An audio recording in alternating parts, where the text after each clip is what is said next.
Hello friends, welcome back to UGC plugin in the literature series of HPSC PGT English। पिछली video पर आप सबका response देखकर हमें बहुत खुशी हुई, इसलिए आज मैं आपके लिए सिलेबस का पार्ट 2 लेकर आई हूँ। साथ ही मैंने शेक्सपियर के वीडियो पर काम शुरू कर दिया है। जल्दी ही वो वीडियो भी मैं आप लोगों के साथ शेयर करूंगी। आप सबकी रिक्वेस्ट हमने नोट कर ली हैं। जो जो भी रिक्वेस्ट आपने की हैं अपने मैसेजेस में, हम कोशिश कर रहे हैं कि आपको आपकी हर रिक्वायर्ड वीडियो टाइम पर दे दें। एग्जाम से पहले कोशिश करेंगे कि आपको वो सारी चीजें मिल जाएं जिसमें आप लैग कर रहे हैं, जिसकी रिवीजन आपको चाहिए। तो हमने वो सारे टॉपिक्स नोट डाउन कर लिए हैं एंड हमारी टीम इसके ऊपर काम भी कर रही है।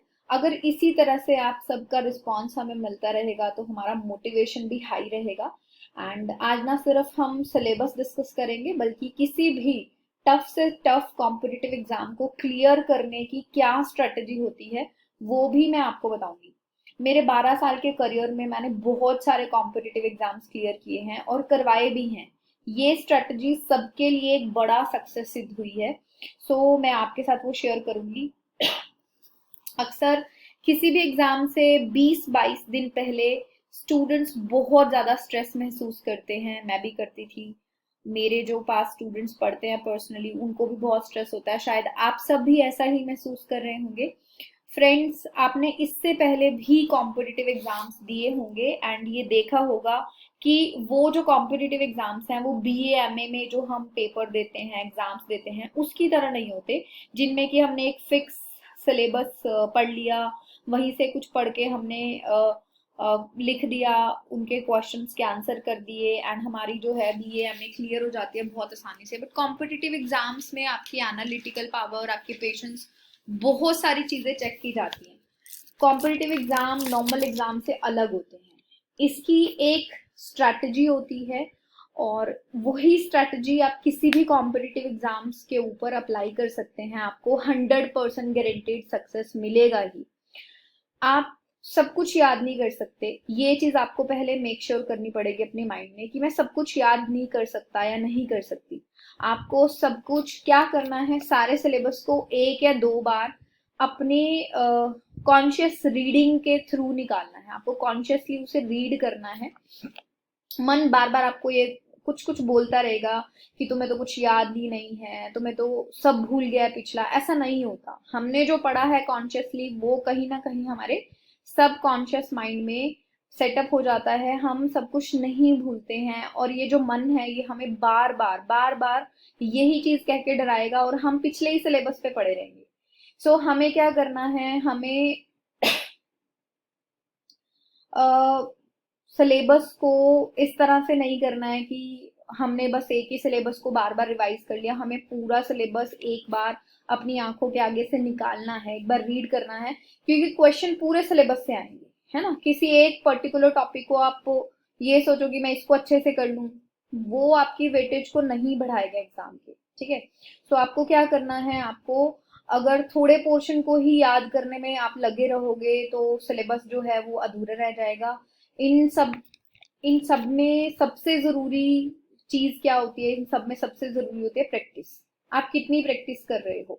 अगर आपको सिलेबस याद करना है, उसके साथ एक जो मास्टर रूल है वो है प्रैक्टिस। मैंने और मेरे आज तक के जितने भी स्टूडेंट्स ने एग्जाम क्लियर किए हैं, उसमें सबसे बड़ा रोल प्ले किया है टेस्ट सीरीज ने। सो जितने ज्यादा क्वेश्चंस आप सॉल्व करोगे उतने ज्यादा जो है आपके दिमाग, कहते हैं ना कि एक जंग लगा हुआ दिमाग, उसको जितनी प्रैक्टिस करोगे उतना शार्प वो होता जाएगा। इससे जो है होता क्या है, इससे हमारा दिमाग और ज्यादा चीजों को याद रखता है। क्वेश्चन फॉर्म में हम लोगों को चीजें जल्दी याद होती हैं। प्रैक्टिस करने का भी एक तरीका होता है। ऐसा नहीं होता कि आप बस क्वेश्चंस मार्क करते रहो। कुछ स्टूडेंट्स क्या करते हैं, क्वेश्चन क्वेश्चन सॉल्व करते रहते हैं, बट कभी भी उनको एनालाइज नहीं करते कि मैंने कितने क्वेश्चन तुक्के से ठीक किए, या मेरा जो आंसर है वो मैंने किस बेस पे लगाया, या मेरे कितने आंसर गलत हुए। उसको एनालाइज करना बहुत जरूरी है, नहीं तो आपकी पूरी प्रैक्टिस जो है वो वेस्ट है, उसका कोई ज्यादा फायदा आपको नहीं मिलेगा। क्वेश्चंस जब हम बार बार देखेंगे तो हमारे दिमाग में वो बैठ जाएंगे। उससे रिलेटेड अगर कोई चीज हमारे एग्जाम में आएगी तो हम उसको सॉल्व कर पाएंगे। ठीक है। सो ये एक चीज है, हमारे एनालिटिकल पावर, हमारी प्रैक्टिस, हमारी जो है माइंड की शक्ति को बढ़ाएंगे, जो कि हमें एग्जाम में काफी हेल्प मिलेगी, जिसकी वजह से अच्छा जब हम एग्जाम में जाएंगे तो हम हमें दो बेनिफिट होंगे अगर हम प्रॉपर प्रैक्टिस करते हैं। पहला कि हम हमारा टाइम कम नहीं रहेगा। बहुत सारे स्टूडेंट्स का ये बहुत बड़ा प्रॉब्लम होता है कि मेरा तो पेपर छूट गया मैडम, मैं क्या करूं। पेपर नहीं छूटेगा, आपको पता होगा कि मुझे कितने टाइम की इस क्वेश्चन को देना है और कितनी जल्दी जल्दी मुझे क्वेश्चन को सॉल्व करना है, क्योंकि आपके माइंड को ऑलरेडी उसकी आपने प्रैक्टिस कराई है। दूसरा, आपको एलिमिनेशन मेथड समझ में आएगा। एलिमिनेशन मेथड क्या होता है? जब आप प्रीवियस नॉलेज को यूज करके अपने क्वेश्चंस को सॉल्व करते हो। बेशक उस क्वेश्चन के बारे में आपको बहुत ज्यादा एग्जैक्ट नॉलेज नहीं है, बट आपने अपनी प्रीवियस नॉलेज के बेस पे एलिमिनेट कर दिया कि अच्छा ये दो ऑप्शन तो नहीं होंगे, या ये तीसरा ऑप्शन भी मुझे डाउटफुल लग रहा है, fourth could be the answer. इसको मैं क्या कहती हूँ? इसको मैं कहती हूँ intelligent guess. So intelligent guess जो है वो कैसे डेवलप होती है? जो स्टूडेंट्स कहते हैं ना कि मेरी तो गेस हमेशा सही होती है ना। सो इंटेलिजेंट गेस कैसे सही होती है या कैसे डेवलप होती है? जब आप बहुत सारे क्वेश्चंस को प्रैक्टिस करते हो और उसको एनालाइज भी करते हो। तो आप सबको अब डरना नहीं है, स्ट्रेस नहीं लेना है, बिल्कुल भी स्ट्रेस नहीं लेना है। खुद को ये कहना शुरू कर दो कि मुझसे जितना मैक्सिमम सिलेबस हो पाएगा उतना मैं करूंगा या करूंगी। देखना, चीजें याद भी ज्यादा होंगी, सिलेबस भी तेजी से खत्म होगा। एंड टेंशन भगवान के ऊपर छोड़ दो, आप अपना बेस्ट दो। डेली कम से कम 100 क्वेश्चन आप सॉल्व करो। ज्यादा कर सकते हो तो ज्यादा करो, 200 300 जितने क्वेश्चन सॉल्व करने का टाइम आप लोगों के पास है। सबका लाइफस्टाइल अलग अलग होता है, किसी की लाइफ में कुछ चल रहा होता है, किसी की जॉब चल रही होती है। सो आपको ये नहीं रहना है कि मैम ने मुझे 100 क्वेश्चन बोला है, मैंने तो 100 कर लिए। आपकी जितनी कैपेसिटी है आप उतने क्वेश्चन सॉल्व करो, एंड वो आपको ये एग्जाम क्लियर कराने में हेल्प करेगा। ट्रस्ट मी, आप मेरी इन वर्ड्स को नोट कर सकते हो, ये पूरी एक्सपेरिमेंटेड चीजें हैं। ऐसा नहीं है कि मैं ऐसे ही बोल रही हूँ कि हर कोई यही बोलता है। ये पूरी एक्सपेरिमेंटेड चीज है कि इससे रिजल्ट आता ही है। एक और बात, जो लोग टाइम मैनेजमेंट नहीं कर पाते हैं, चाहे वो वर्किंग है या नॉन वर्किंग है, उनके लिए भी एक इम्पॉर्टेंट टिप मेरे पास है जो मैं वीडियो के लास्ट में दूंगी, नहीं तो हमारा सिलेबस डिस्कशन जो है वो बहुत डिले हो जाएगा। तो पहले हम सिलेबस डिस्कस कर लेते हैं। हमने शेक्सपियर एंड रोमांटिक एज को पिछले वीडियो में डिस्कस कर लिया था, उनके ऑथर्स, उनके वर्क्स, ये सारी चीजें हम ऑलरेडी डिस्कस कर चुके हैं। आज हम Victorian, modern and post modern के इम्पोर्टेंट राइटर्स और उसमें से क्या क्या करना है, किस तरह से हमें क्वेश्चन पूछे जा सकते हैं, वो सारी चीजें हम डिस्कस करेंगे। सबसे पहले तो किसी भी एज को अगर हमें शुरू करना है तो सबसे पहले सबसे जरूरी चीज होती है उस एज का हिस्टोरिकल एंड पॉलिटिकल बैकग्राउंड। मैंने कल भी आपको ये चीज बताई थी, तो ये चीज आपको पता होनी चाहिए। जैसे विक्टोरियन एज की बात करें, मैं आपको थोड़ा थोड़ा कुछ बता भी देती हूँ साथ साथ। विक्टोरियन एज में अगर सबसे बड़ा पॉलिटिकल चीज आपको पता होनी चाहिए कि क्वीन विक्टोरिया जो है 1837 में रानी बनी थी। 1901 तक उन्होंने रूल किया इंग्लैंड को। इस टाइम पे बहुत सारे रेवोल्यूशंस हुए। जैसे रोमांटिक एज में रेवोल्यूशंस हो रहे थे, वैसे नहीं, अलग तरह के रेवोल्यूशंस इसमें चल रहे थे। लेबर क्लास बेसिकली रेवोल्यूशन कर रही थी। चार्टिज्म मूवमेंट उस टाइम पे चल रहा था, जो कि लेबर क्लास ने अपने वोटिंग राइट्स के लिए शुरू किया था और काफी सालों तक ये चला। इसकी डिटेल्स में आपने पिछले जो विक्टोरियन एज के क्वेश्चंस वाली वीडियो है उसमें भी काफी चीजें आपको बता चुकी हूँ।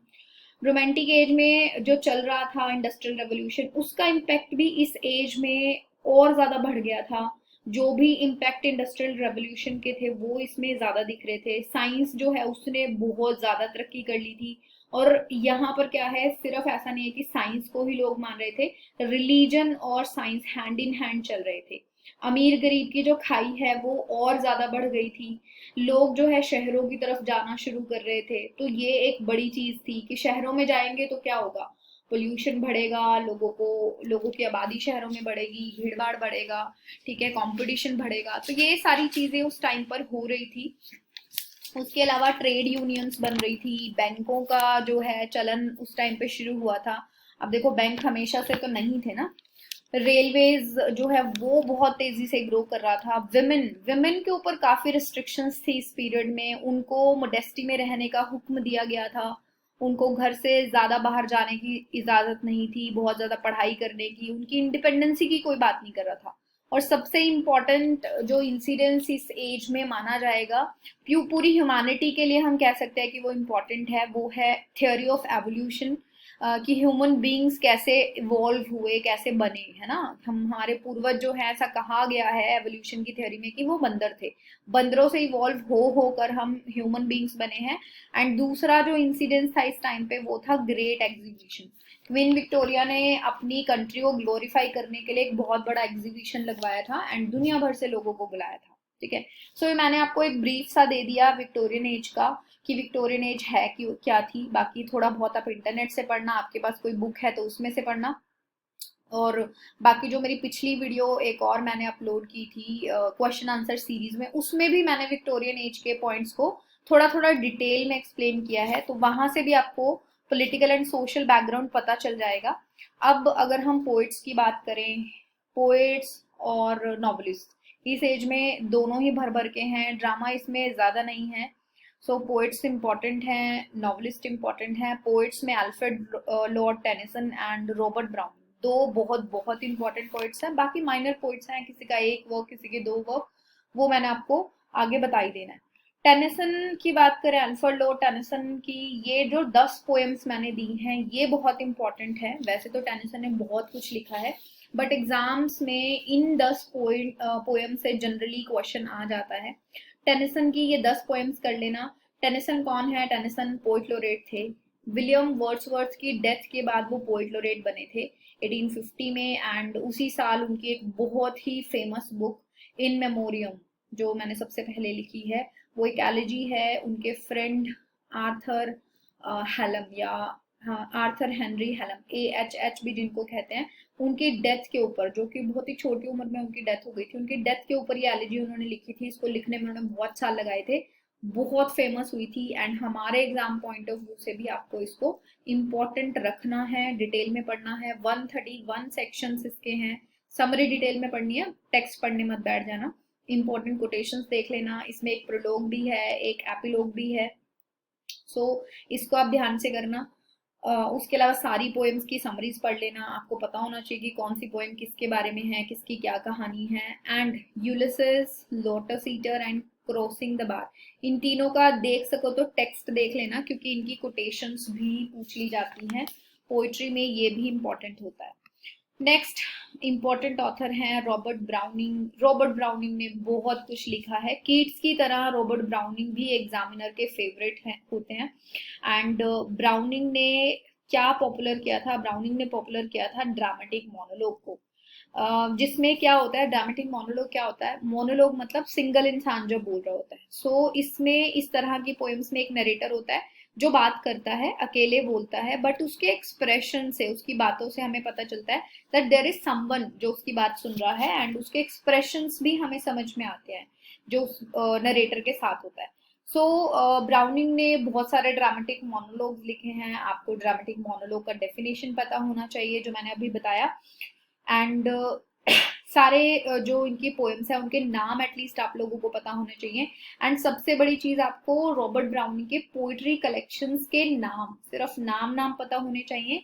एंड ये 7 पोएम्स मैंने आपको यहाँ पर दी हैं, थोड़ी थोड़ी डिटेल्स भी दी हैं, ये भी आप देख सकते हो। इनको, इनकी समरी आप कर सकते हो। इसमें से जो सेकंड यानी कि माई लास्ट डचेस है, पोर्फिरियाज लवर है, एंड रबाई बेन एजरा, इनका भी आप टेक्स्ट देख सकते हो, इनको डिटेल में देख सकते हो थोड़ी सी, क्योंकि ये ज़्यादा इंपॉर्टेंट पोएम्स हैं बाकी सारी पोएम्स के कंपैरिजन में। सो ब्राउनिंग की वैसे तो सारी ही पोएम्स इंपॉर्टेंट होती हैं, बट इस लिस्ट के हिसाब से आप कर लेना, जितना टाइम हमारे पास बचा है इतना भी कर लेंगे तो हम उम्मीद कर सकते हैं कि हमें कोई ना कोई क्वेश्चन ब्राउनिंग से मिल ही जाएगा। नेक्स्ट ऑथर है Elizabeth Barrett Browning. Elizabeth Barrett Browning Robert Browning की ही वाइफ हैं, और उन्होंने भी सोनेट्स लिखे हैं। सोनेट्स के लिए वो काफ़ी जो है फेमस है। बट हमें एलिजाबेथ बैरेट ब्राउनिंग या एलिजाबेथ ब्राउनिंग के से क्या करना है, उनके हमें 2 वर्क्स करने हैं, the cry of the children and aurora ले। इसको सरफेस लेवल पे कर लेना, बहुत ज़्यादा डिटेल में करने की ज़रूरत नहीं है। नेक्स्ट हमारे डेंटे गैब्रियल रोसेटी या डीजी रोसेटी इनको कहते हैं। इनका नाम जो है इटालियन ऑथर डेंटे अलाहगिरी के नाम पर रखा गया था। इनके पेरेंट्स को वो ऑथर बहुत पसंद थे एंड इनका जो झुकाव है वो बेसिकली आर्ट में, पेंटिंग्स में, इनमें था। एंड इन्होंने एक ग्रुप भी शुरू किया था, प्री रैफेलाइट ब्रदरहुड, यानी कि रैफेल एक पेंटर है, उनसे पहले के जो पेंटर्स थे, आर्टिस्ट थे, उनके बारे में ये लोग रिसर्च करते थे, बातें करते थे। और डीजी रोजेटी की बायोग्राफी देख लेना, क्योंकि उनकी बायोग्राफी से क्वेश्चन आपसे पूछे जा सकते हैं कि वो कहाँ से बिलोंग करते हैं, कब वो इंग्लैंड आए, उनके पेरेंट्स कौन थे, उनकी सिस्टर कौन है, उनकी वाइफ कौन है।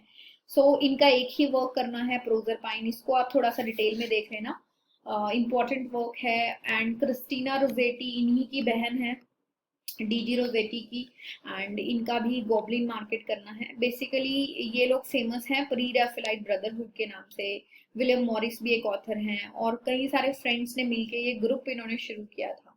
सो इन दोनों का एक एक वर्क है। जीएम हॉपकिंस लास्ट पोएट हैं विक्टोरियन एज के हमारी लिस्ट में।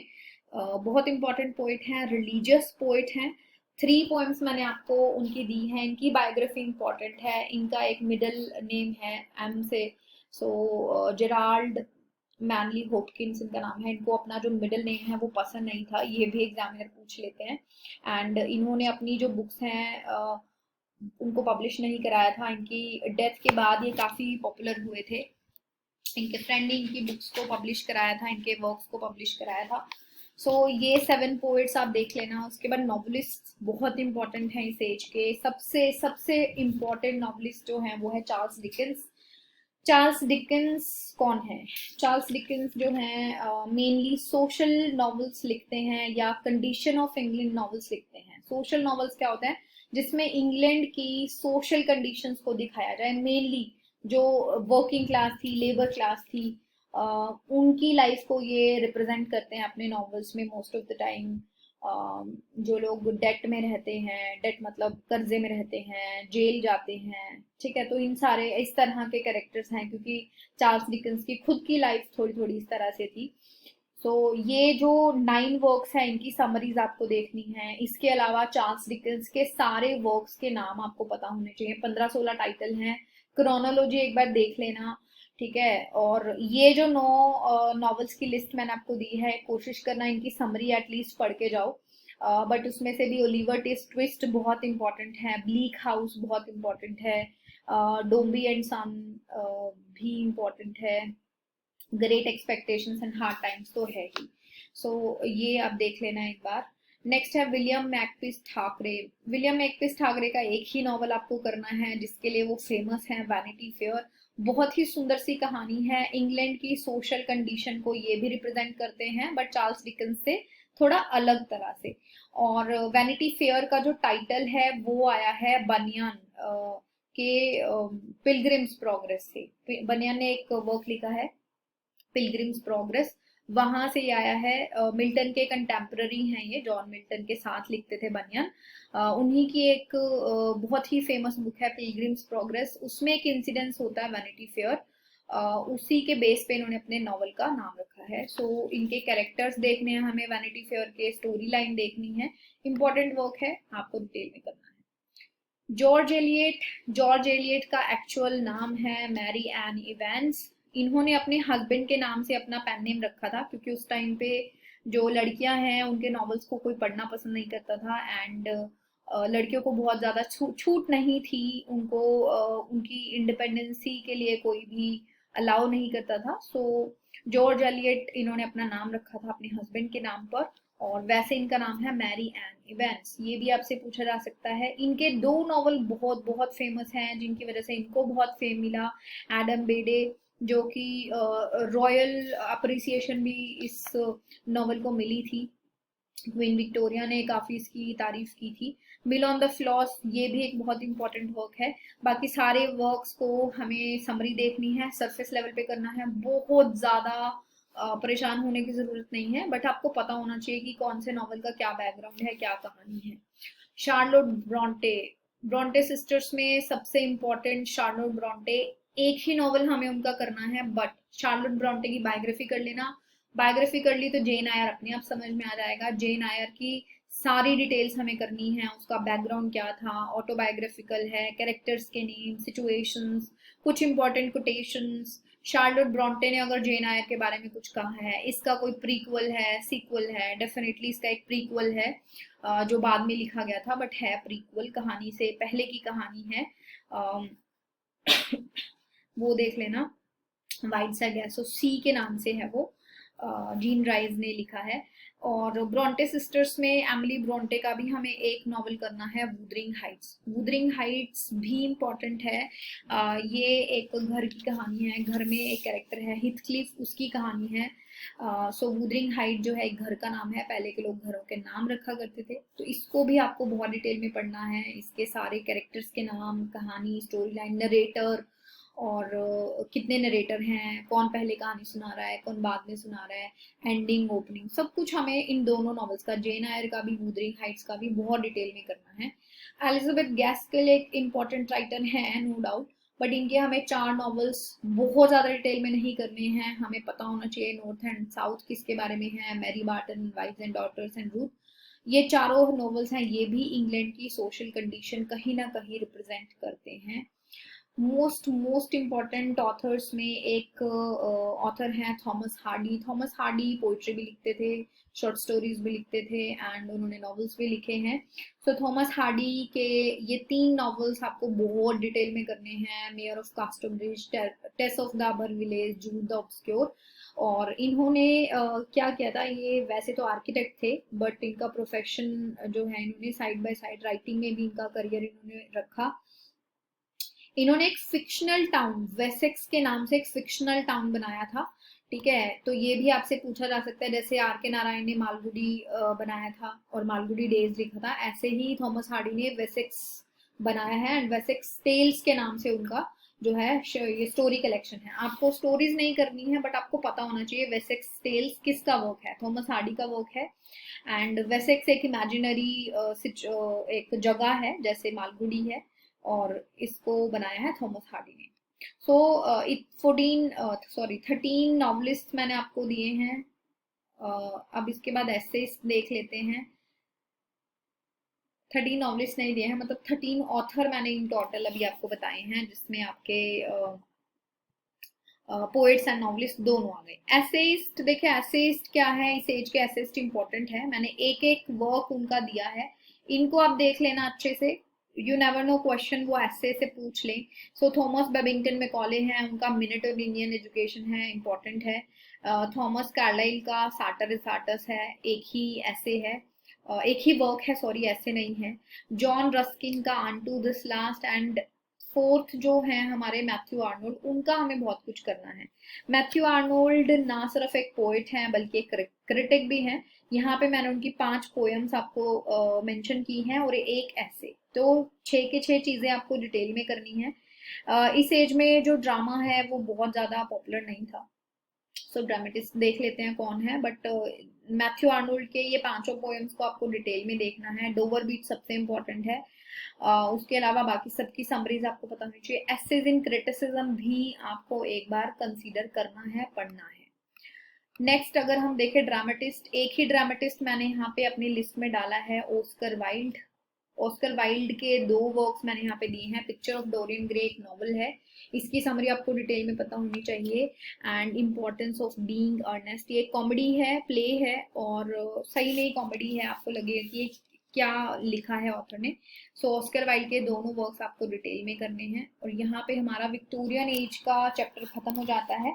आज का वीडियो थोड़ा सा लंबा हो सकता है, बट पेशेंस आपको रखने होंगे, क्योंकि हम सारे ऑथर्स को, इम्पोर्टेंट ऑथर्स को डिस्कस कर रहे हैं।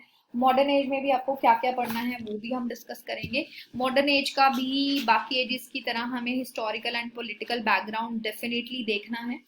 सो मॉडर्न एज जो है शुरू हुई थी क्वीन विक्टोरिया की डेथ के साथ 1901 में, समझ लो। देखो ये जो एज का टाइमलाइन होता है ये बहुत ही फिक्शनल सा होता है, ऐसा नहीं है कि 1900 में एग्जैक्ट शुरू हो गया, बट 1901 तक क्वीन विक्टोरिया वाज रूलिंग।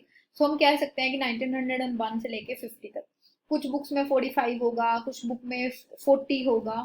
सो अलग अलग ऑथर्स के हिसाब से अलग अलग टाइमलाइंस हैं, बट हम एक स्टैंडर्डाइज सा मान लेते हैं कि 50 ईयर्स का जो टाइम पीरियड है मोटा मोटा मॉडर्न एज है। एंड इसके बैकग्राउंड में क्या हो रहा था, इसके बैकग्राउंड में सबसे दो इंपॉर्टेंट चीजें हो रही थी, वो थी world war 1 and world war 2। दोनों ही वॉर्स 50 साल के पीरियड में कितनी बड़ी बात है ना। हम लोगों ने वॉर एज सच एक्सपीरियंस नहीं की है, बट कोविड तो सबने देखा है। कोविड में जो सिचुएशन थी वो बहुत ही साइलेंट थी, बट वॉर में क्या है, बहुत सारी लाशें उसी तरह से आ रही थी जैसे कोविड में हमारे मन पे जैसा टेरर था। शुरू वाले फेज की बात कर रही हूँ, बाद में तो मुझे पता है सबने बहुत एंजॉय करा है। किसी ने कोई कुछ खाना बनाना सीखा है, किसी ने कुछ किया है, बट इनिशियली जो 3 महीने मार्च से लेके जून तक के थे, वो बहुत स्ट्रेसफुल थे लोगों के लिए। बहुत सारे लोगों को बहुत सारी एंग्जाइटी रहती थी। Same was the situation in this time in modern age. So modern age में वर्ल्ड वॉर 1 1914 से 18 तक चली थी, एंड वर्ल्ड वॉर 2 1939 से लेके 45 तक चली थी। सो जब दो वॉर चल रही हो जिसमें पूरी दुनिया शामिल हो, तो लोगों को क्या लगने लगा था कि बस अब तो प्रलय आ ही जाएगी। हर धर्म में एक कहते हैं ना कि दुनिया खत्म होने का डिस्क्रिप्शन है। तो कोई कह रहा था ये सेकंड कमिंग है, Jesus Christ will be around the corner.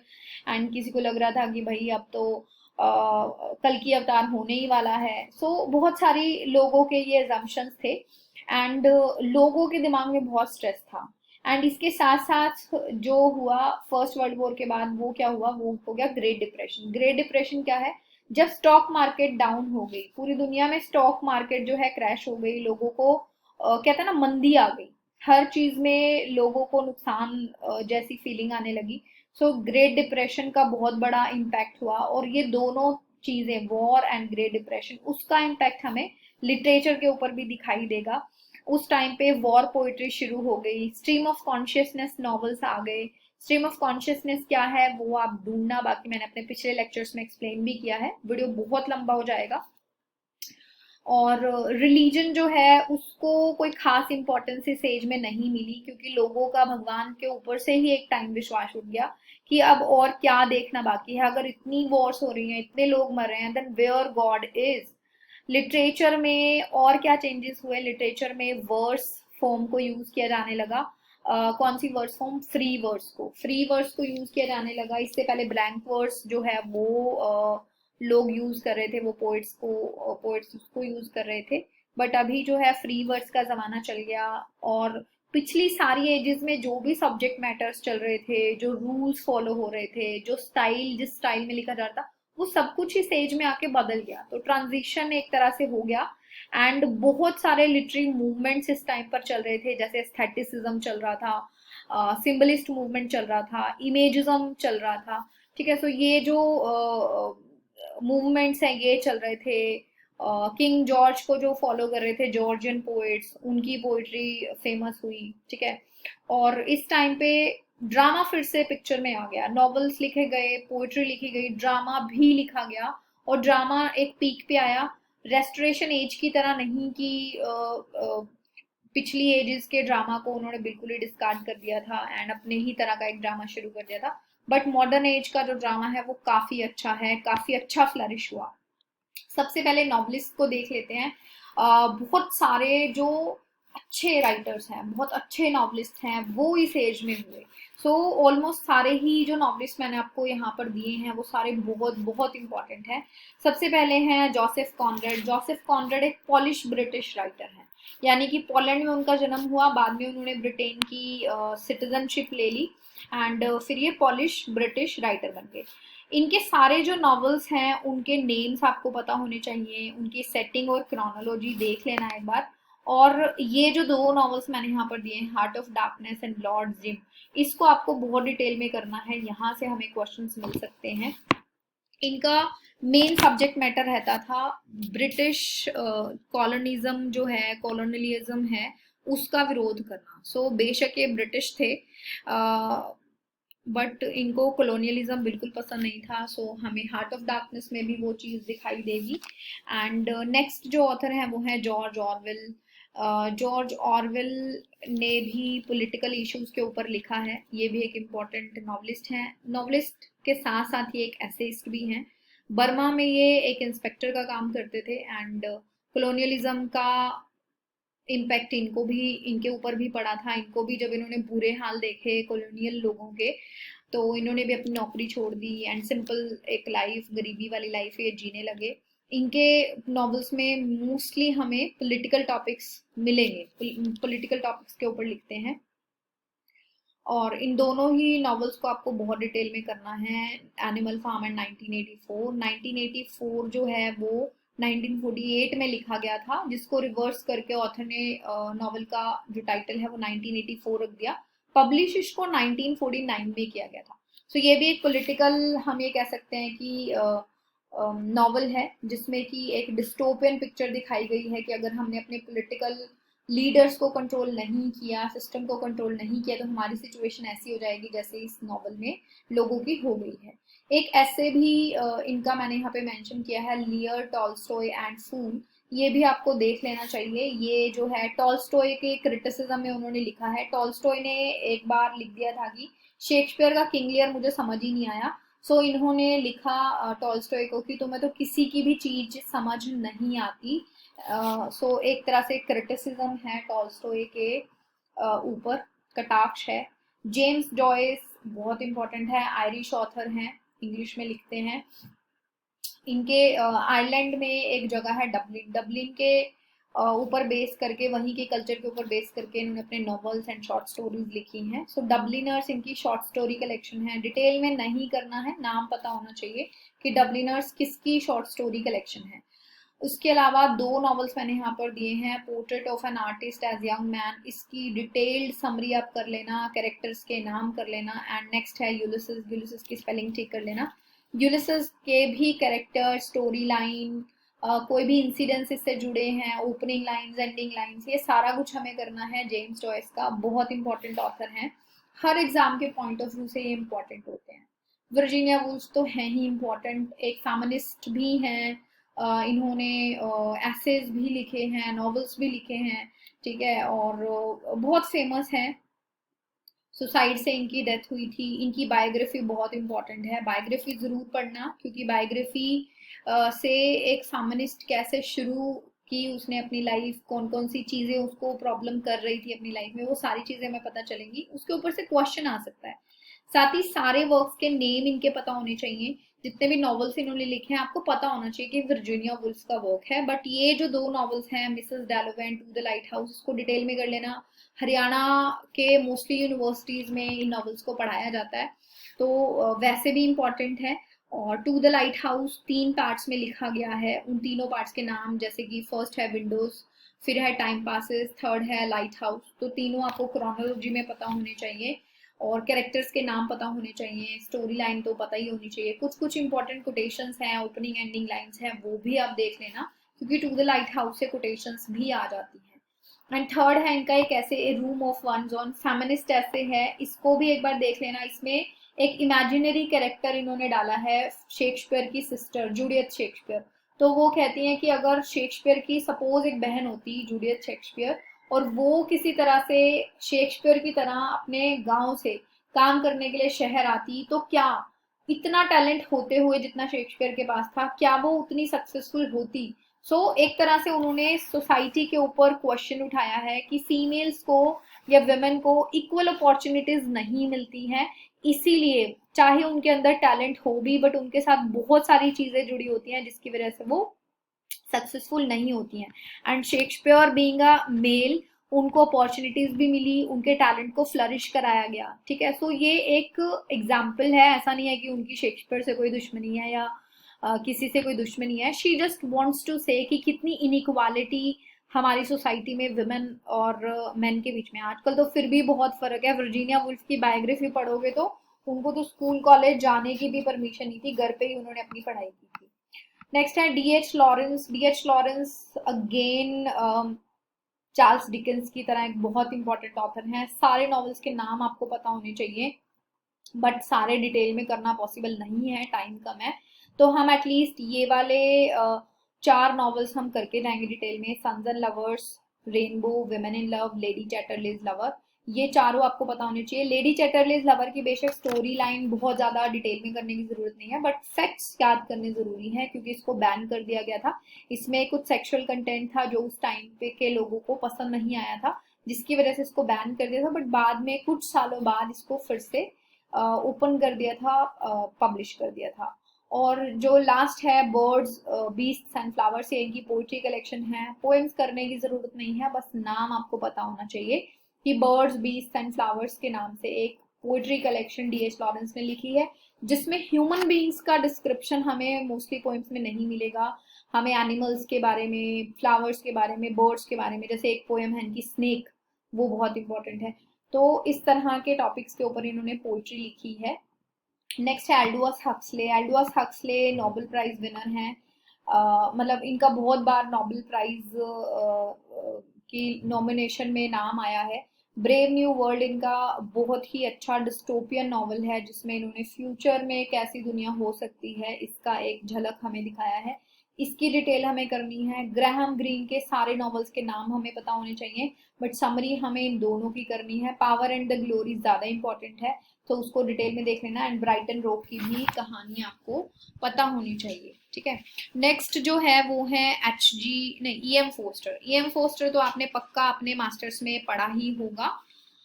E M fosters जो हैं उनका a passage to India mostly universities Haryana में जो है अपने सिलेबस में रखती हैं। So a passage to India बहुत इंपॉर्टेंट है, इसकी हर डिटेल इंपॉर्टेंट है।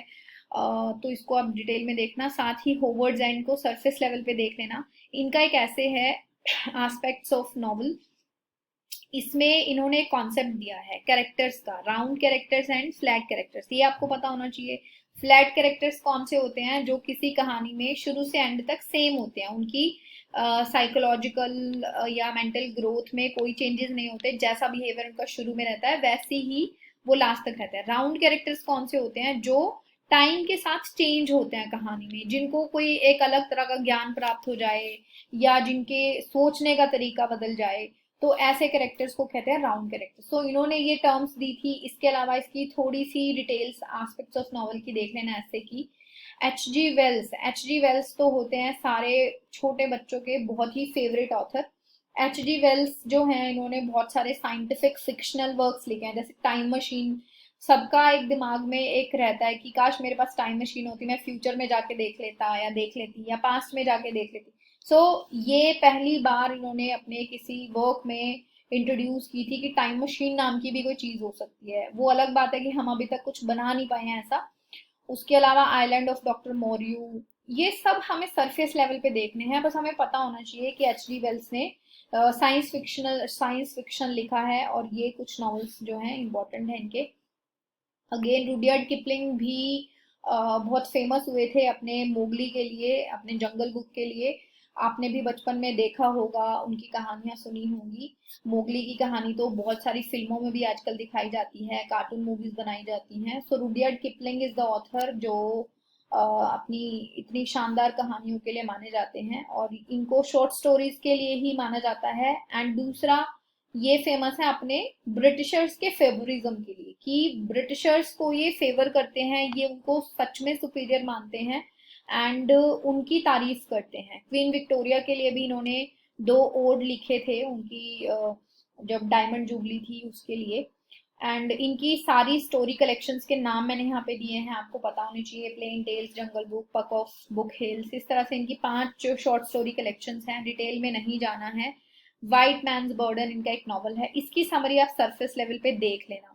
ड्रामेटिस्ट जो है, ड्रामेटिस्ट में जे एम सिंच का एक ही वर्क है, राइडर्स टू द सी, देख लेना।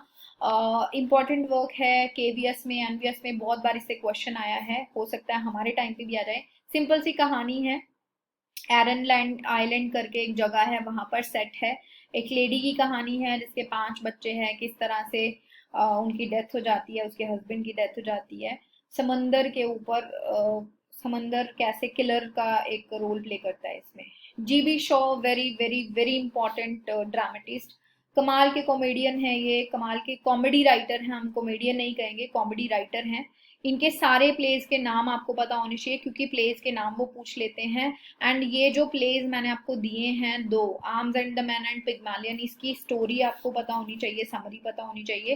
एंड कोटेशंस देख लेना, पिग्मालियन की, आर्म्स एंड द मैन की ओपनिंग लाइंस देख लेना। सो ये दोनों प्लेज आपको डिटेल में करने हैं, सारे टाइटल्स आपको पता होने चाहिए। टीएस एलियट तो एक बहुत ही महान हस्ती हैं, जिनकी जितनी बात की जाए उतनी कम है, जिनकी महानता की। पोएट तो हैं ही, ड्रामेटिस्ट भी हैं, क्रिटिक भी हैं। सो बहुत सारी चीज़ें इनके नाम हैं, और जो भी इन्होंने लिखा है कमाल का लिखा है और बहुत फेमस हुआ है। अमेरिकन ऑथर है वैसे तो ये, बट ये बाद में इंग्लैंड में आके बस गए थे, तो इसलिए हम इन्हें इंग्लैंड के ऑथर्स के साथ पढ़ते हैं। इनकी हमने 3 पोएम्स यहाँ पर देखी हैं, love song of J Alfred Prufrock, Gerontion and wasteland. Wasteland को बहुत डिटेल में देखना है, बाकी तीनों को भी डिटेल में ही देखना है, ठीक है। 3 प्लेज मैंने आपको यहाँ पर दिए हैं, murder in the cathedral, family reunion and cocktail party. तीनों बहुत इंपॉर्टेंट है, तीनों की समरी देख के जाना। एंड 2 ऐसे भी हैं इनके, tradition and the individual talent and the metaphysical poets. दोनों ऐसे देखना, दोनों बहुत इंपॉर्टेंट है एग्जाम पॉइंट ऑफ व्यू से। एंड पोइट्स की बात करें तो 2 पोइट्स इस एज में बहुत ज़्यादा इंपॉर्टेंट है, W.H. Auden and W.B. Yeats. एक स्टूडेंट ने कमेंट सेक्शन में भी पूछा था कि क्या W.B. यीट्स हमारे सिलेबस में है। गाइस एक चीज समझो, अपने सिलेबस को समझो, उसमें लिखा है 19th एंड 20th सेंचुरी के सारे इंपॉर्टेंट ऑथर्स को आपको कवर करना है। सो 19th एंड 20th सेंचुरी क्या होती है, पहले तो आपको ये भी समझना है। 19th सेंचुरी क्या है, 1800 से लेके 1900 तक का जो पीरियड है उसको हम 19th सेंचुरी कहते हैं, ठीक है। सो 1800 से 1900 के बीच में कवर होता है हमारा romantic and Victorian age. So 20th century कहाँ गई, 20th सेंचुरी में आता है 1900 से 2000 का पीरियड, जिसमें हम कवर करते हैं modern and post modern as को, ठीक है। तो चारों एजेस हो गई। एंड अब आप सोच तो लेंगे, किसी ने अगर आपको बोल भी दिया कि पोस्ट मॉडर्न एज मत करो या मॉडर्न एज के पोइट्स को छोड़ दो, बट अगर एग्जाम में क्वेश्चन आ गया तो आप ये नहीं कह सकते कि वो आउट ऑफ सिलेबस है, क्योंकि उन्होंने सीधा सीधा लिखा है कि हमें 19th एंड 20th सेंचुरी के ऑथर्स कवर करने हैं, right. So W.H. Auden and W.B. Yeats दोनों बहुत इंपॉर्टेंट हैं। उसके अलावा कुछ माइनर ऑथर्स हैं जिनका एक एक वर्क मैंने यहाँ पर मेंशन किया है, वो आपको देखना है। W.H. ऑडन की 4 पोएम्स मैंने आपको दी हैं, एंड W.B. यीट्स की 6 पोएम्स आपको दी हैं। दोनों की बायोग्राफी बहुत इंपॉर्टेंट है, मेनली W.B. यीट्स की, ठीक है। W.H. ऑडन की चारों पोएम्स को देख लेना आप, इनका क्या सब्जेक्ट मैटर है। And W.B. यीट्स जो है उनकी बायोग्राफी बहुत इंपॉर्टेंट है, वहां से आपको क्वेश्चन मिल सकते हैं। आयरिश ऑथर हैं और ड्रामा के फील्ड में इन्होंने बहुत बड़ा रेवोल्यूशन कराया था, रेवोल्यूशनरी थे। एंड कंट्री के बेनिफिट के लिए बहुत सारे मूवमेंट्स में इन्होंने पार्टिसिपेट किया। किसके खिलाफ, इंग्लैंड के खिलाफ। इंग्लैंड जो है उसका हिस्सा था आयरलैंड, बट जो इंग्लैंड है वो कभी भी आयरलैंड को उस तरह से अपने राइट्स यूज करने नहीं देता था। सो वहाँ के जो रेवोल्यूशनिस्ट थे उसमें W.B. यीट्स का नाम लिया आता है। सो ये कुछ 6 पोएम्स हैं, इनको आपको डिटेल में देखना है। सेकंड कमिंग बहुत इंपॉर्टेंट है, लीडा एंड द स्वैन बहुत इंपॉर्टेंट है, सेलिंग टू बाइजेंटियम बहुत इंपॉर्टेंट है, ठीक है। और इनका सब्जेक्ट मैटर क्या है, कहाँ से इंस्पायर्ड है, ये सारी चीजें देख लेना, विकिपीडिया पे आपको मिल जाएगा। पिछली वीडियो देख लेना, उसमें मैंने आपको बताया है कि आप कहाँ कहाँ से चीजें पढ़ सकते हैं। दोबारा बता देती हूँ, आप विकिपीडिया से पढ़ सकते हैं, आप उसके अलावा स्पार्क नोट से पढ़ सकते हैं। उसके अलावा आजकल बहुत सारे ऐसे प्लेटफॉर्म्स हैं, बट ऑथेंटिक प्लेटफॉर्म से पढ़ना। कुछ प्लेटफॉर्म्स ऐसे हैं जहाँ से अगर आप क्वेश्चन सॉल्व करते हो वहां पर गलत आंसर्स दिए हुए हैं, ठीक है। सो कोशिश करना जेन्युइन पोर्टल से ही अपनी तैयारी करना, क्योंकि कोई भी गलत इन्फॉर्मेशन चली गई, एक भी क्वेश्चन गलत हुआ तो बहुत बहुत पछतावा होगा कि हमने प्रैक्टिस भी की और हमारे साथ गलत हो गया, ठीक है। विल्फ्रेड ओवन ने एंथम फॉर डूम्ड यूथ लिखा है, वॉर पोइट हैं ये भी। एंड रूपर्ट ब्रूक, इन्होंने सोल्जर लिखा है। इतनी फेमस पोएम है सोल्जर, ऐसा माना जाता है कि जब वॉर का टाइम था हर सोल्जर के पास इनकी ये पोएम होती थी, इतना मोटिवेट ये करती थी वॉर के लिए।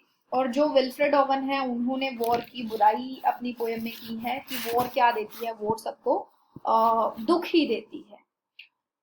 यहाँ पे मॉडर्न एज तो खत्म हो गई हमारी, नेक्स्ट है हमारी post modern as. Post modern as को आसान बनाने के लिए मैंने कुछ कोशिश की है, ताकि जितना समय आपके पास है उसमें एटलीस्ट आप इन ऑथर्स को करके जाओ, कुछ आएगा तो हमें एटलीस्ट बेनिफिट मिलेगा।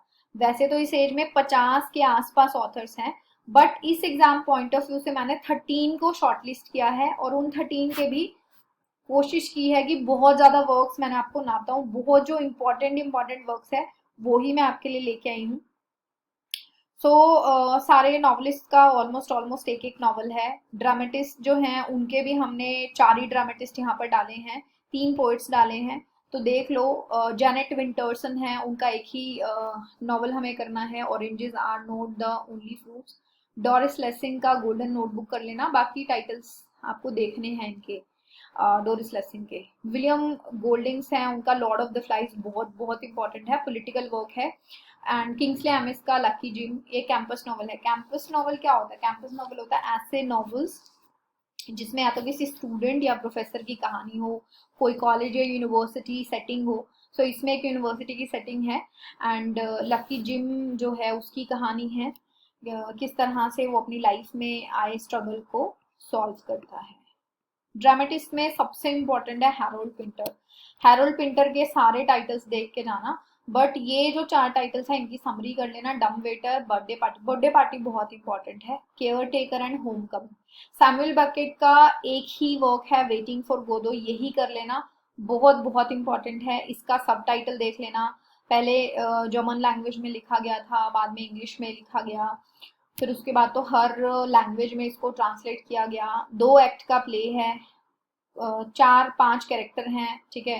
कैरेक्टर्स के नाम देख लेना, लाइंस देख लेना, और बहुत सारी इंपॉर्टेंट डिटेल्स हैं वेटिंग फॉर गोदो की जो आपको स्टोरी लाइन से अलग है। स्टोरी कुछ नहीं है, कुछ खास स्टोरी लाइन नहीं है, बट इंपॉर्टेंट इंफॉर्मेशन है कि पहला एक्ट कहाँ खत्म होता है, दूसरा एक्ट जो है वो कहाँ खत्म होता है।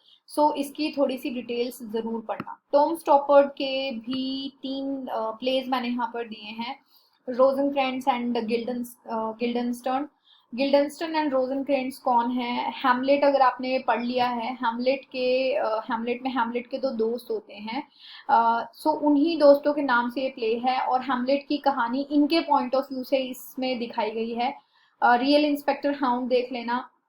एंड इंडियन इंक जो है वो इंस्पायर्ड है E.M. फोस्टर के वर्क से, ए पैसेज टू इंडिया से, ठीक है। सो इसलिए इंपॉर्टेंट है, इसको भी सरफेस लेवल पे देख लेना। सो टॉम स्टॉपर्ड के वर्क्स को आप सरफेस लेवल पे देखना, समरी आपको पता होनी चाहिए। लास्ट जो हमारे ड्रामेटिस्ट हैं वो हैं John Osborne. Look back in anger, look back in anger जो है एंग्री यंग मैन टाइप की कहानी है। जैसे अगर आपने अमिताभ बच्चन की शुरू की मूवीज देखी हैं, ये एक मूवमेंट चला था एंग्री यंग मैन, उससे इंस्पायर्ड है ये प्ले।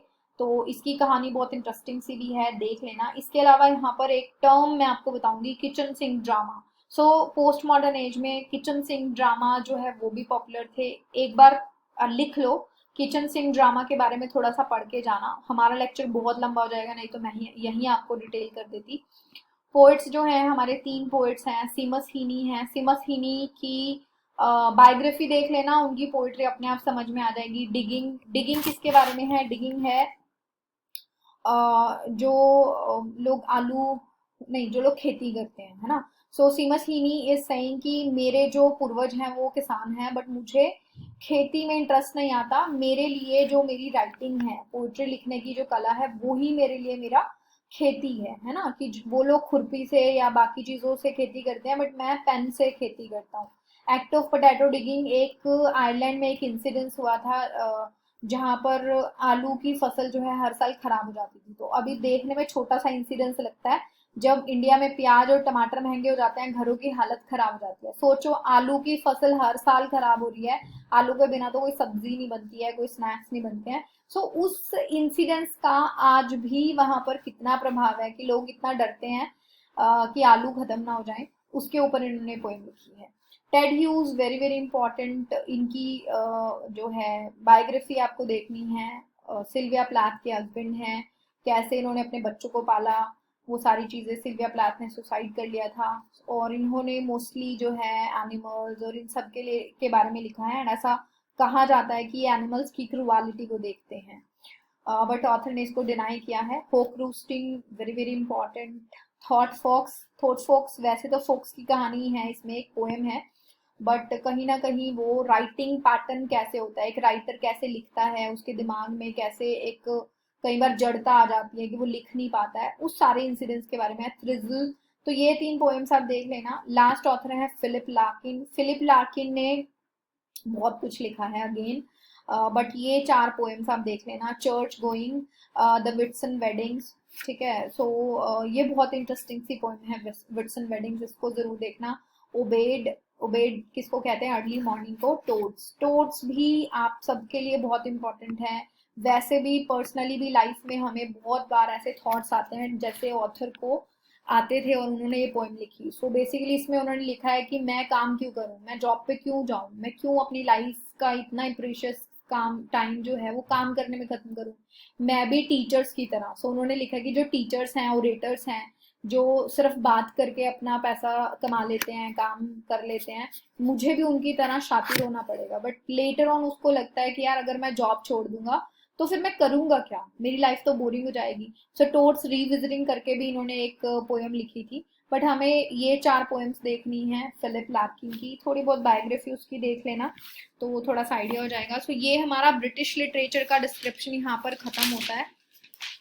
कोई आपको क्वेश्चन है, डाउट है, कोई चीज़ आपको समझ नहीं आई है, कमेंट सेक्शन में बताना, मैं आपको डेफिनेटली हेल्प करूंगी। अब जो शुरू में मैंने आपको बोला था कि मैं आपको लास्ट में एक टिप दूंगी टाइम मैनेजमेंट की, उसके बारे में मेरी क्या सलाह है। मैं मेरी सलाह सबको है कि आज से वो सारे काम छोड़ दो जिससे अगर ना किया जाए तो लाइफ रुकेगी नहीं। 20 दिन के बाद वो सारे काम, एक्स्ट्रा काम जो होते हैं, खुशी से करना, एक्स्ट्रा टाइम लगा के करना। आपके पास जितना भी टाइम है उनमें सिर्फ उन जरूरी कामों को करो जिसके बिना जिंदगी चल नहीं सकती। जैसे खाने के बिना जिंदगी नहीं चल सकती, या घर में आपकी फैमिली है उसके भी कुछ जरूरी काम होते हैं, कुछ फालतू के काम होते हैं। तो उन फालतू के कामों को छोड़ दो जिनके बिना आपकी लाइफ जो है चल जाएगी, काम चल जाएगा। 20 दिन बाद कर लेना यार, हो जाएगा, ठीक है। तो घर में किसी के साथ बहस नहीं करनी, चाहे कोई आपको, कई बार होता ना कि हमारी बहस हो जाती है घर में या बाहर, आप काम पे भी जा रहे हो, क्योंकि उससे आपका मूड अपसेट होगा। थोड़े दिन के लिए ना संत वाली फीलिंग ले लो कि मुझे किसी से पंगे नहीं लेने, चाहे कोई कुछ भी करता रहे, मुझे किसी से भी बहस नहीं करनी है। आप अपने खाने पर जरूर ध्यान देना, लाइट खाना खाओ, डाइजेशन सही रखो, बीमारियों से बचो, क्योंकि अगर बीमार हो गए तो एग्जाम की प्रिपरेशन तो जाएगी जाएगी, शायद एग्जाम में भी ना बैठ पाओ। सो ऐसा ना हो, इसके लिए आप अच्छा खाओ। तो ये टाइम सेविंग टिप्स हैं। मैं अपने सारे स्टूडेंट्स को ये बोलती हूँ। कई बार क्या होता है हम फालतू के कामों में लगे रहते हैं, तो चाहे आप वर्किंग हो नॉन वर्किंग हो, जितना टाइम आपको मिलता है, आपको 2 घंटे, 4 घंटे, 6 घंटे, 10 घंटे, जितना टाइम आपको मिल रहा है आप अपनी पढ़ाई में लगाओ, लेक्चर्स को सुनो, ठीक है। आजकल तो कितने सारे यूट्यूबर्स हैं जो बहुत सारी कहानियों को सुना रहे हैं ताकि आपको पढ़ना ना पड़े, वहां से आपका काम कवर हो जाता है, काम करते करते सुन सकते हो। अच्छा, एक और चीज होती है, बहुत सारे लोगों को सुबह पढ़ना अच्छा लगता है, बहुत सारे लोगों को रात को। तो अगर आपको सुबह पढ़ना अच्छा लगता है, सुबह उठो, सुबह पढ़ो। अगर सुबह नहीं उठा जा रहा है, 2 दिन मुश्किल लगेगी, उठो, उठते ही पढ़ने मत बैठो, जाओ 10 मिनट की कोई वॉक कर लो, कोई पीटी कर लो, एक्सरसाइज कर लो, ठीक है। उससे क्या होगा, हमारी नींद उड़ जाएगी। ट्रस्ट मी, ऐसा होता है। जिन लोगों को प्रॉब्लम होती है कि मैडम मेरे से तो उठा ही जाएगा, मेरा फोकस ही नहीं बनेगा, सिर्फ 10 मिनट अगर आप ना जाग गए, आपने अपनी बॉडी को एक्टिव कर लिया, उसके बाद आपको नींद नहीं आएगी। आप अच्छा 1 1.5 घंटा 2 घंटा आराम से पढ़ पाओगे और तब बहुत शांति होती है, ठीक है। सो वॉक पे जाओ, कोई एक्सरसाइज करो, फिर पढ़ने बैठो शांति से, और मन में और कोई थॉट मत लाओ। अपना एक टारगेट लेके बैठो रात को कि मुझे ये सुबह खत्म करना है। अच्छा, अगर जो लोग रात को पढ़ना पसंद करते हैं वो गिल्टी ना फील करें, वो सुबह नहीं पढ़ सकते, कोई बात नहीं, वो रात तक देर रात तक जाग कर पढ़ें, ठीक है। सो अपनी किसी और से उम्मीद मत रखो कि कोई मेरे लिए हेल्प करेगा या मुझे कोई सपोर्ट करेगा। अगर कोई कर रहा बहुत अच्छी बात है, नहीं कर रहा तो अपना 100% दो, गॉड विल सी दैट। आपका पेपर डेफिनेटली क्लियर होगा, आप अपना 100% अपनी मेहनत को दो। और एक और चीज होती है स्टूडेंट्स के अंदर, एक दिन सपोज आपने अपना टाइम टेबल बनाया है, किसी भी रीजन से आपका मन नहीं किया पढ़ने का, या आपको कोई काम आ गया, या आपकी फैमिली की कोई ऐसी कंडीशन हो गई कि आप पढ़ नहीं पाए, तो गिल्ट नहीं करना है, क्योंकि जो वो गिल्ट है आपके अगले दिन और उससे अगले दिन को भी खराब कर देगी। तो अगर जो टाइम चला गया चला गया, ये सोचो कि आज मेरे पास है, मैं अब पढ़ लूंगा, ठीक है। सो कभी भी अपने मन में गिल्ट नहीं लानी चाहिए, क्योंकि जो गिल्ट है, अभी भी बहुत सारे लोगों होगा कि मुझे लेट पता चला नोटिफिकेशन का, मेरे से बहुत ज्यादा बच्चों ने पढ़ लिया होगा। डोंट वरी, आपका जो टाइम है वो आपके लिए इतना ही डिसाइड हुआ है, आप उसमें ही पढ़ो, अपना 100% दो। और ऐसा कुछ नहीं होता कि मैंने अगर 4 महीने पहले तैयारी शुरू की होती तो मैं शायद अच्छा कर लेता। अभी भी 20 days is a good time. मैंने 5 दिन पढ़ के भी एग्जाम क्लियर किया है, क्योंकि मैंने इतना प्रैक्टिस किया, मैंने सारे काम छोड़ दिए अपने। तो अगर आप ऐसा करोगे आप डेफिनेटली क्लियर कर पाओगे। एंड अगर आपको कोई और भी इशू परेशान कर रहा है, आपको लग रहा है कि मैं किससे डिस्कस करूं, मुझे समझ नहीं आ रहा, तो आप बेझिझक मुझसे डिस्कस कर सकते हैं। हम स्क्रीन पे अपने नंबर भी देते हैं, आप डिस्कस कर सकते हैं। तो यहाँ पे हमारा ये बहुत लंबा सा डिस्कशन हो गया है। शेक्सपियर के ऊपर मैंने काम शुरू कर दिया है, जल्दी ही शेक्सपियर की वीडियो मैं आपके साथ शेयर करूंगी। एंड सारे टॉपिक्स, और कोई टॉपिक पे आपको वीडियो चाहिए जिसमें आप अटक रहे हैं, फंस रहे हैं, वो भी आप मुझे बता सकते हैं। सो इसमें, इस सिलेबस में जो मैंने आपको वर्क्स दिए हैं, धीरे धीरे करके इनको करना शुरू करो, रीडिंग करो। एटलीस्ट ये पूरा सिलेबस आंखों के सामने से निकाल लो, क्योंकि अगर ये सिलेबस नहीं निकलेगा, इनमें से क्वेश्चन आ गया, फिर तो देखो 100% चांसेस है कि आपको पता ही नहीं होगा कि ये कहाँ से आया है। बट एक बार रीड किया होगा तो एटलीस्ट तुक्का लगा पाओगे, इंटेलिजेंट गेस लगा पाओगे। तो रीड जरूर करना। ठीक है गाइस, फिर मिलते हैं अगली वीडियो में। Thank you so much for watching.